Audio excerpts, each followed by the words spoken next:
Okay, so last time we got to the point where he met the little prince.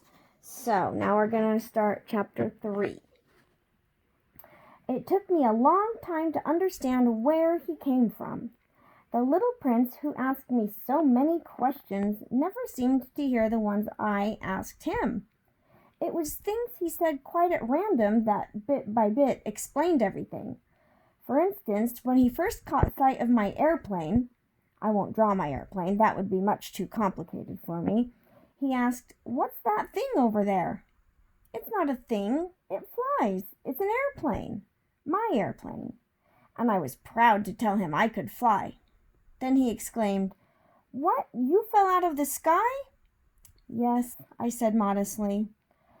"Oh, that's funny." And the little prince broke into a lovely peal of laughter which annoyed me a great deal. I like my misfortunes to be taken seriously. Then he added, "So you fell out of the sky too. What planet are you from?" That was when I had the first clue to the mystery of his presence, and I questioned him sharply.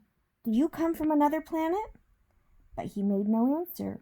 He shook his head a little, still staring at my airplane. "Of course, that couldn't have brought you from very far." And he fell into a reverie that lasted a long while.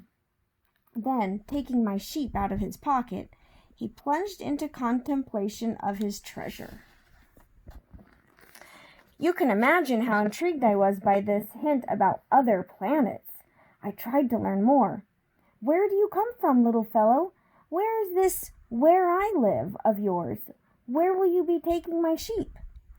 After a thoughtful silence, he answered, "The good thing about the crate you've given me is that he can use it for a house after dark."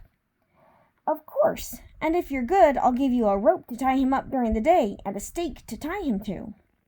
This proposition seemed to shock the little prince. "Tie him up?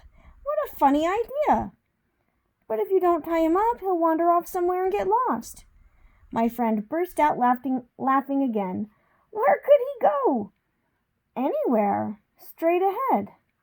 Then the little prince remarked quite seriously, "Even if he did, everything's so small where I live." And he added, perhaps a little sadly, "Straight ahead, you can't go very far." And that's the end of chapter 3.